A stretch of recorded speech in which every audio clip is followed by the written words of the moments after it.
Everyone, very very good afternoon. कैसे हैं? Hope करता हूं आप सब लोग अच्छे ही होंगे। सो फ्रेंड्स, आज की इस वीडियो में यूपी बीएड 2025 के बारे में बात करेंगे। फ्रेंड्स, अगर आप लोग भी 2025 में यूपी से बीएड करने जा रहे हैं तो बड़ा सतर्क होकर आपको जो है एडमिशन लेना है, नहीं तो आपका पैसा बर्बाद हो जाएगा, साल भी बर्बाद हो जाएगा। तो क्या गलतियां आपको नहीं करनी है, सारी जानकारी आपको इस वीडियो में देने वाला हूं। देखिए, अगर आप खुद से काउंसलिंग कर रहे हैं या कर चुके हैं, आपका अलॉटमेंट लेटर आ गया है, तो आपको कोई दिक्कत नहीं है। अगर आप किसी एजेंट के थ्रू करवा रहे हैं, किसी जान पहचान के थ्रू आप एडमिशन ले रहे हैं कि हम इतने हज़ार में हम आपका जो है बीएड कंप्लीट करा देंगे, मैं कोई फिक्स अमाउंट आपको नहीं बता रहा हूँ, ठीक है।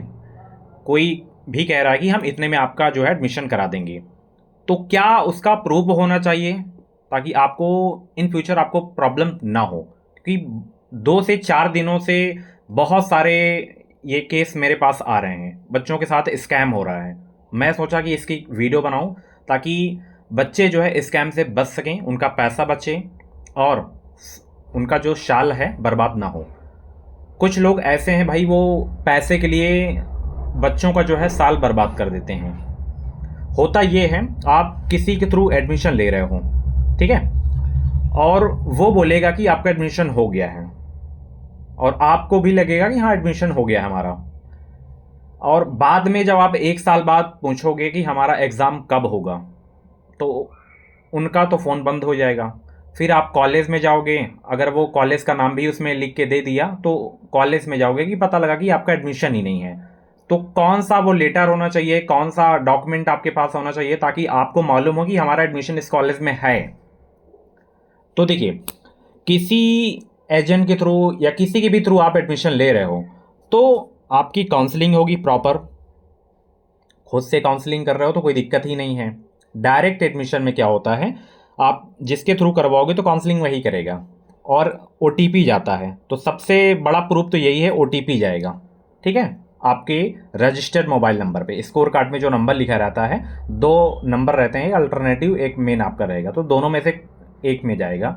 अगर वो एक्टिव नहीं है तो दूसरे में चला जाएगा, ठीक है। तो ओटीपी जाएगा। उसके बाद सबसे मेन जो आपका होता है प्रूफ, अलॉटमेंट लेटर आपका होता है, अलॉटमेंट लेटर, ठीक है। और अलॉटमेंट लेटर भाई कोई अगर बना के भी भेज रहा है, अपने से कॉलेज का नाम उसमें लिख दिया, यूनिवर्सिटी का नाम लिख के दे दिया, तो पूर्णतः वो फर्जी है। अलॉटमेंट लेटर आप अपना खुद से डाउनलोड कीजिए। जैसे आप अपना यूपी बीएड का एडमिट कार्ड डाउनलोड किए थे, स्कोर कार्ड डाउनलोड किए थे, उसी के बगल में डियर आपका आ जाएगा अलॉटमेंट लेटर का ऑप्शन। अलॉटमेंट लेटर अगर आपका डाउनलोड हो गया तो आपका एडमिशन हो गया, समझ लीजिए। फिर आपके साथ कोई भी धोखा नहीं हुआ है, ठीक है ना। तो ये चीज़ें आप ध्यान रखना। आप खुद से किए होंगे तो आपको पता होगा, अलॉटमेंट लेटर आपका आ गया होगा अगर आप अपनी बकाया फीस जो है जमा कर दिए होंगे। बहुत सारे हैं, पैसे की वजह से आपका साल बर्बाद हो जाएगा, तो उन लोगों से बच के रहना रिक्वेस्ट है। और आप सभी लोगों से भी रिक्वेस्ट है भाई, कुछ पैसों की वजह से किसी का जो है साल मत बर्बाद करो, कैरियर मत बर्बाद करो उनका, ठीक है। क्योंकि स्टूडेंट वो पैसा कमा लेगा, वो समय जो उसका बीत जाएगा 1 साल, वो वापस लौट के नहीं आएगा, ठीक है। तो आप लोग बहुत ही सतर्क होकर जो है एडमिशन लीजिए, ठीक है। अलॉटमेंट लेटर अगर वो खुद से बना के भेज रहा है तो उसमें बुंदेलखंड यूनिवर्सिटी का नाम रहेगा, फिर उसमें कॉलेज की डिटेल रहती है, फिर स्टूडेंट की डिटेल रहती है, कॉलेज का कॉन्टैक्ट नंबर रहता है, सब कुछ रहता है उसमें, ठीक है। अगर खुद से कोई बना के भेज रहा है, सपोज कोई कह रहा है कि हम रज्जू भैया यूनिवर्सिटी से करवा देंगे, और रज्जू भैया यूनिवर्सिटी का नाम लिख के और वो अलॉटमेंट लेटर बना के भेज रहा है उस यूनिवर्सिटी का नाम भेजकर लिख कर, तो वो पूर्णतः फेक है आपका। ऑल ओवर यूपी में 19 यूनिवर्सिटियाँ हैं, किसी भी यूनिवर्सिटी में आप एडमिशन लेना जा रहे हो तो अलॉटमेंट लेटर जो आपका जारी होगा वो बुंदेलखंड यूनिवर्सिटी के नाम से जारी होगा, जो एंट्रेंस एग्जाम करवाई है, ठीक है ना। मैं आपको एक प्रूफ दिखा रहा हूँ, देख सकते हैं। मैं जब 2019 में बीएड किया था तो उस टाइम का है। उस टाइम महात्मा ज्योतिबा फुले रुहेलखंड विश्वविद्यालय बरेली ये एंट्रेंस एग्ज़ाम करवाई थी। यहाँ पे प्रॉपर देख सकते हैं। तो इस बार जो एंट्रेंस एग्ज़ाम करवाई है उसका यहाँ पे नाम रहेगा।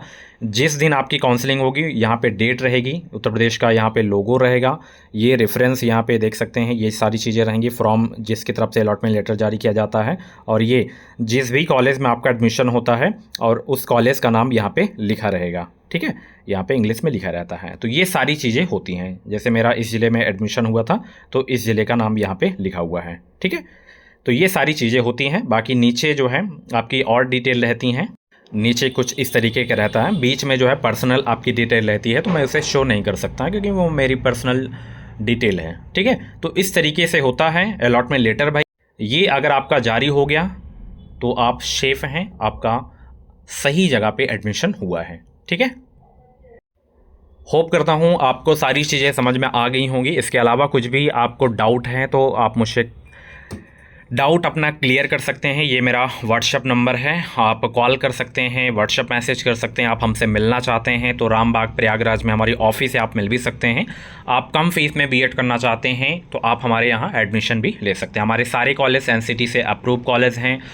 टोटल 50,750 फ़ीस है। अलॉटमेंट लेटर आप खुद से डाउनलोड कर पाएंगे, हम आपकी काउंसलिंग करेंगे, और 3 बार में आपको फ़ीस जमा करना है 50,750 के अलावा। ठीक है, यहाँ पे देख सकते हैं 50,750 टोटल फ़ीस है। डॉक्टर राम मनोहर लोहिया अवध यूनिवर्सिटी अयोध्या से कराते हैं। ईयरली एग्जाम होता है, परीक्षा के दौरान रहने की फ्री सुविधा, स्टडी मटेरियल आपको फ्री में दिया जाता है। तो एडमिशन लेना है तो आप कॉन्टेक्ट कर सकते हो, अपनी सीट कन्फर्म करा सकते हैं। पहले आओ पहले पाओ। ठीक है, अब कुछ लोग सोच रहे होंगे कि अपना तो प्रमोशन आप कर रहे हो, भाई मैं कर रहा हूँ सही जगह आपको ला रहा हूँ। ठीक है ना, आपको मैं स्कैम से बचा रहा हूँ, आपका पैसा भी बचा रहा हूँ, साल भी आपका बचा रहा हूँ। ठीक है, तो अच्छी जगह से करिए आप बीएड, ताकि प्रॉब्लम ना हो आपको। बीएड करके भी आप जॉब के लिए जाओ तो आप छंटो ना। ठीक है ना, इतनी सालों की मेहनत आपकी बर्बाद ना हो।